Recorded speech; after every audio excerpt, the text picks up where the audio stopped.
CM Mohan Yadav ने कहा, हमारी सरकार 27% आरक्षण के लिए प्रतिबद्ध है। कांग्रेस की तरफ से 27% आरक्षण देने के नाम पर सिर्फ भ्रम फैलाया गया था। भाजपा की सरकार आरक्षण पर ठोस काम कर रही है। चाहे प्रमोशन का मामला हो या जो भी मामले लंबित हैं, वह सभी पर सरकार काम कर रही है। कांग्रेस सिर्फ घुमाने का प्रयास कर रही है। जिस प्रकार से जातिगत जनगणना का कांग्रेस श्रेय लेने का काम कर रही है, भाजपा तो सामान्य वर्ग को भी 10% आरक्षण दे रही है। जनता सब जानती है, कांग्रेस पर कोई भरोसा नहीं करेगा। प्रतिबद्ध है 27% आरक्षण देने के लिए, और इसीलिए जैसे कांग्रेस के समय से केवल बगैर सर्वे, बगैर तैयारी के 4 लाइन का कागज़ लेकर के आरक्षण देने की बात करके भ्रम जो फैलाया गया था, उस भ्रम को आधार पर वर्षों तक कोर्ट में लगा है। इसलिए हमने इसके बजाय अपने अधिकारियों से कहा है, और वो एक कानून बना करके सहकारिता के जो तथ्यात्मक आंकड़े लेकर के हमारी विधानसभा में बिल लेकर आए।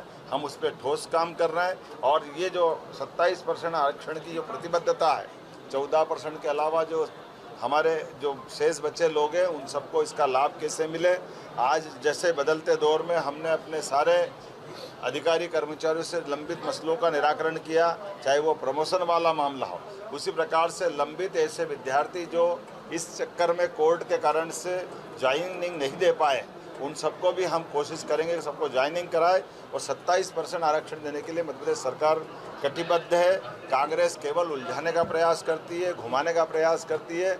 ये उसी प्रकार से है जैसे जातिगत जनगणना का अब श्रेय लेना चाहती है। जातिगत जनगणना अगर यशस्वी प्रधानमंत्री चालू कर रहे हैं, तो अब जब इस बात को लेके आए तो वो कह रहे हमने कहा है, तुमने कब, तुम्हारी सरकार तो 70 साल तक थी, लेकिन जातिगत जनगणना के मामले में कांग्रेस ने कभी भी कोई भूमिका अदा नहीं की।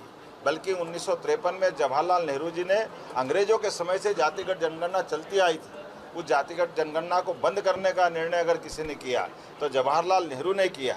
इनकी सरकार इतने समय रही, ये ओबीसी के वर्ग को ना कोई मुख्यमंत्री, ना कोई आरक्षण, इनके द्वारा जिस प्रकार से काम किया गया, आज हमारी सरकार देश के अंदर यशस्वी प्रधानमंत्री के नेतृत्व में सभी वर्गों की बेहतरी के लिए काम कर रही।